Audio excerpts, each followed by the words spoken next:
Hi, I'm Jeff Ondria, an account executive here at Arkieva. Thanks for joining us on Arkieva Spotlight.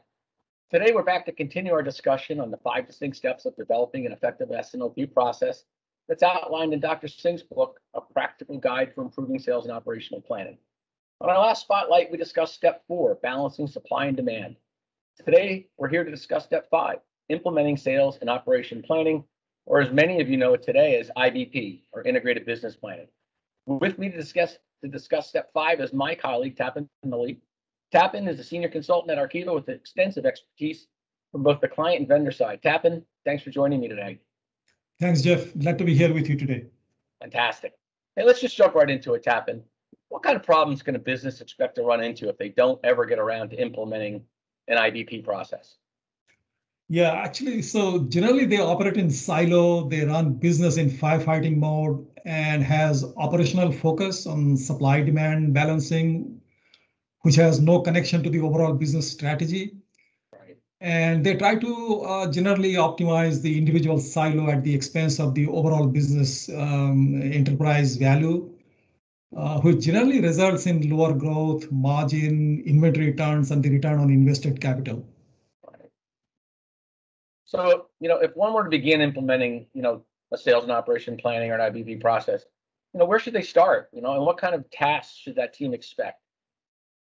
That's a good question, actually. So in my opinion, ideally, they should look at the Gartner's 5-stage IBP maturity model and assess at which stage they belong. From there, they should create a roadmap to get to at least the stage 3. In stage 3, you balance the supply demand across the end-to-end supply chain, which is kind of crucial, and establish a cost-based financial and supply chain alignment. So ideally, the process should be owned by the business unit or P&L owner and not just by supply chain. Understood. So what type of technology deliverables should a business be striving for, at this point of that process? So the IBP process typically, it is the combination of people, process, technology. We know that. So obviously, I'm assuming that at this point you have fixed your people and process aspect of the IBP process. So the technology that really should be able to support it is first of all, it should have a demand planning module that should be capable of capturing all sources of demand, which should include the statistical forecast and the sales input, marketing input, customer input. It should also be able to facilitate the development of unconstrained consensus demand plan and also show the delta between the unconstrained and constrained demand plan. It should also be able to monetize the capability to monetize the demand volume. On the supply side, as I mentioned before, it should be able to create a cost-based supply chain plan with financial alignment and a very strong scenario planning capability. Ideally, the cost-based plan that you create, it should be able to show the profitability of the plan. And another key thing that the businesses would appreciate is the PTOI, the pre-tax operating income. So it should also support that financial reconciliation of the plan and also support the executive IBP meeting requirement. So once you begin this exercise, how do you maintain it and how do you improve on it?